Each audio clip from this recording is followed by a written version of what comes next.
In the middle, huh? You want to know it all, right? Powerful Magi.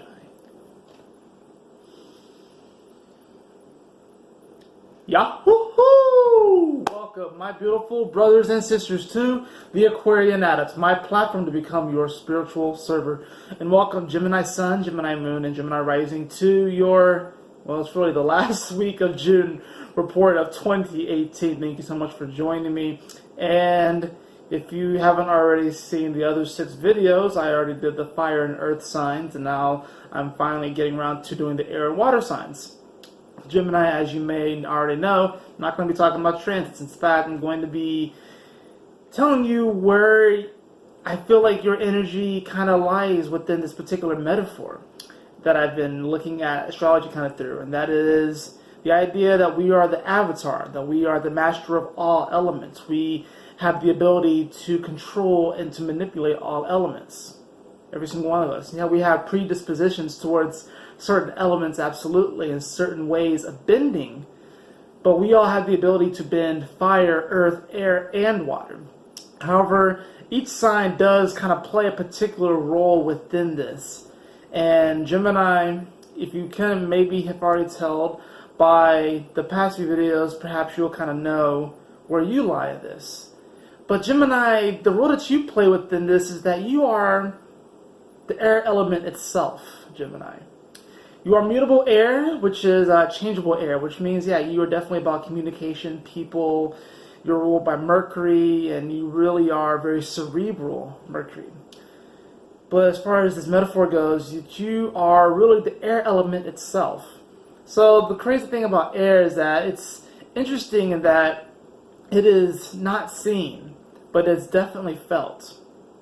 When you go outside and it's a windy day, you can't necessarily see the wind unless it's like picking up dust and all that stuff. But you can't really see the wind, but you can feel it. You can feel its presence. And Gemini, you kind of have this interesting energy where, you know, you're opposite of Sagittarius. So in many ways, you kind of are the furthest from that type of knowledge, which makes you really want to go forth and look for all the information and knowledge. But the interesting thing about your energy is that since you represent the air element itself, in many ways, you represent these truths. But it's only revealed to you through other people. That's the only way that it's really reflected, because you are the mirror, you are the reflection. So it's interesting that you are the air element itself, which means that you can manifest.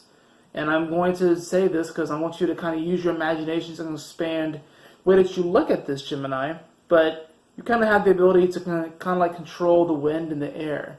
You have the ability to control the clouds in many ways. You have the ability to control weather in many ways, although that's getting more into a combination of air bending, water bending, and even fire bending, but with lightning.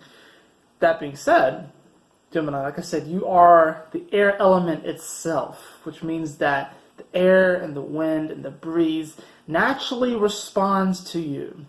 This also makes you very adept at learning different languages, by the way.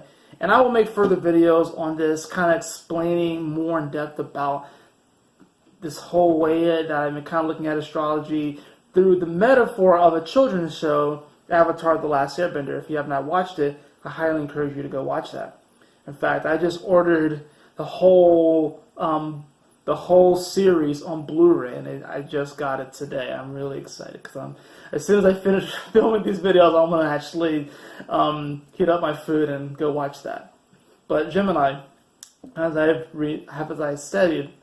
have stated in this video, and I'll continue to state, you are the air element itself. Very interesting spot to be in. Let's draw cards and see what is going on here. I am playing around with the new setup. If you can't already tell, that was actually my cat moving the tripod. Leo, what are you doing? He's rubbing up on the tripod. So I'm trying to figure out a way to alter my setup here a bit. So if the thing suddenly moves, it's because my cat's playing with the tripod.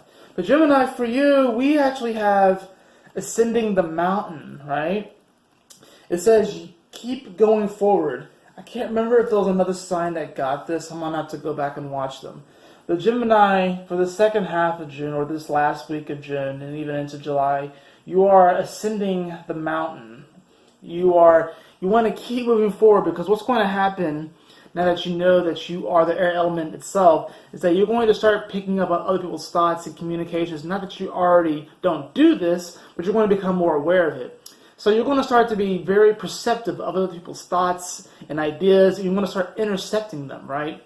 Especially considering that, Mercury, I wasn't going to talk about astrology, but, I'm going to just be a little two-faced right here to actually do that. But Mercury will be shifting into Leo, so you're going to be hearing people's hearts, too. It's going to be very interesting. So use this time to keep moving forward and ascend the mountain, and also just speak your truth. But yes, Gemini, you are the air element itself. You represent the air element itself. It naturally responds to you because you are that element, right? And I will kind of end this off with that haiku. In the middle, you want to know it all, right? Powerful Magi. Thank you so much for joining me on this video. If you liked it, please leave a like, share, and subscribe. I would really appreciate it. And if you would like a personal reading with me, Gemini, you can follow the link in the description below too, theAquarianAdepts.com. And always remember, my beautiful brothers and sisters, to keep moving forward, to stay focused, and Yahoo! Smile often.